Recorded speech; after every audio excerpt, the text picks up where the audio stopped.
healthcare.gov, millions more people can afford health coverage. In fact, 4 out of 5 customers can get a plan for under $10 a month. Sign up now at healthcare.gov.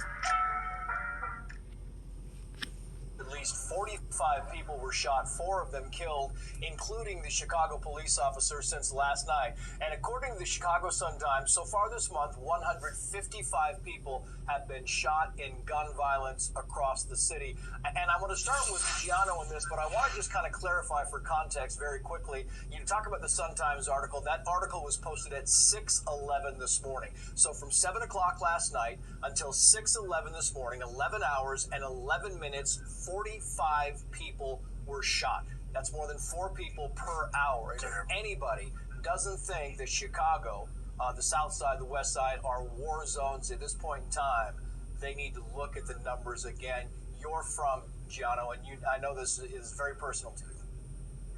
Yeah, it is, and it's really unfortunate that it is a war zone, Chicago. And I recently had a situation. My younger sister called me last week. I was in Italy, and she told me that the night before she was leaving the grocery store when 2 people, a man and a woman, walked up to her and attacked her. It was unprovoked. She had a 3-month-old son with her, my nephew.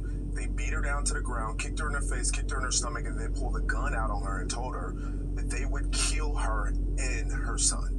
These are issues that many individuals across the city, whether you be on the south sides or west sides where it has historically happened, the violence, or whether you be downtown on the Gold Coast or even in Lincoln Park where there's usually a younger white group of folks, college students live. There's been mass shootings in those areas which we had never seen before. Who's to blame? The mayor of Chicago, the Cook County prosecutor especially. The Cook County prosecutor, Ken Fox, has released 25,000 felony cases, including murder cases.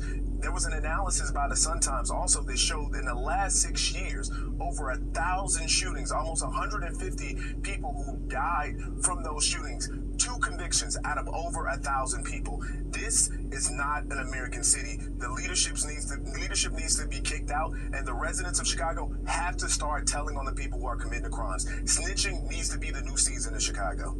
Yeah, I mean, our hearts go out to you and your family. That story, heart-rending, detailed. She's okay. Thank God she's okay now. Yeah, thank you.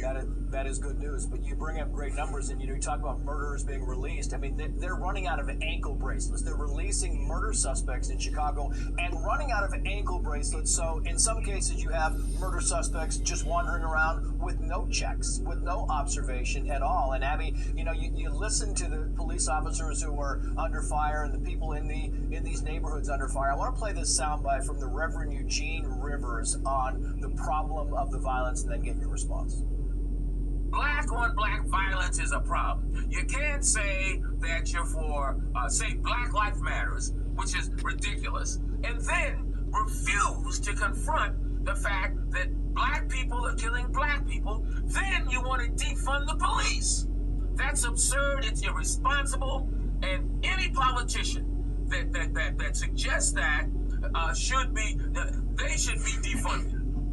We often wonder, Abby, that why on a day like this, when you had 45 shootings and you had 2 police officers shot, why are there not rallies? Why are there not marches through the streets of these cities by Black Lives Matters and others who are concerned? Absolutely, and the only thing that we did see was all of the police officers showing up for that fallen officer and the one who's fighting for his life right now. And again, our thoughts and prayers go out to them. But the Reverend brings up a really good point. Why are you still trying to defund the police? Why, Cori Bush, are you saying these things that you said last week? We talked about it all last week. But here's my thoughts, is that when you push that sort of rhetoric, it's not just dangerous because of what the obvious implications of what defund the police means. It's dangerous because you're making these police officers feel like they just have no support every time they put on that uniform and leave their families behind. The ones who are still going to work, like the woman who just died, and she left behind a 2-month-old baby. She just came back from maternity leave, and she put her life on the line for others. Ella French, you can take she was just back from maternity leave, rather. I'm hearing now that we don't know if she was back from maternity leave, but she did leave behind a 2-month-old baby. And again, to me, I try to relate it. If you're just a normal human being and you're going into an operating table and you're asking the surgeon to save your life, and you turn to him or her and say, hey, I want to defund you. I don't really support what you're doing, but actually, can you still save my life? That's what's happening with these police officers. They're, again, going out with little to no support, and it's a rhetoric that needs to change. You talked about Cori Bush, and what she said last night was about, paying for security because she pays for it, because she says her life has been threatened, and yet she still wants to defund the police. It is a soundbite that is worth playing again, so here it is. And then, Lisa, you can get response on the backside. I'm going to make sure I have security because I know I have had attempts on my life and I have too much work to do. So if I end up spending $200,000, if I spend $10 more on it, you know what? I get to be here to do the work. So suck it up, and defunding the police has to happen when we're talking about every single year increasing the budget for police, and then the budget for like health and human services continuing to shrink. In St. Louis being number one for police violence year after year after year, number one, number two for homicides year and year after year. So when we're adding more money to the police, but we're still dying. So something has to change. Yeah. Just for clarity, Lisa, she said it on Wednesday and then doubled down this morning. Yeah, and Trace, she talks about the attempts on her life. What about the attempts on the lives of the people living in Chicago? The majority of the shooting victims are Black there. What about their lives? Do their lives matter to Cori Bush and Democrats like her who believe in defunding the police? And Ella French was 29 years old, her entire life ahead of her. There's another police officer fighting for his life right now, but people like Cori Bush don't care. Lori Lightfoot does not care. Joe Biden does not care. Kamala Harris does not care, because you know why?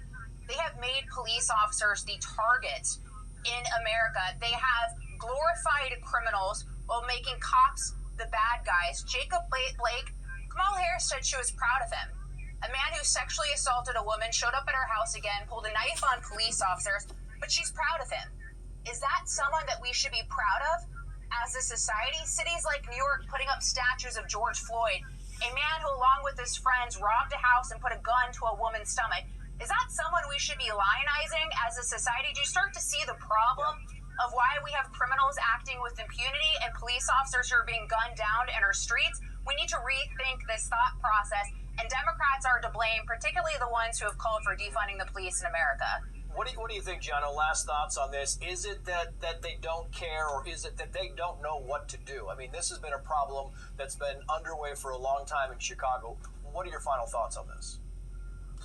Well, my final thoughts are, this city has become a complete war zone for so many of the citizens there.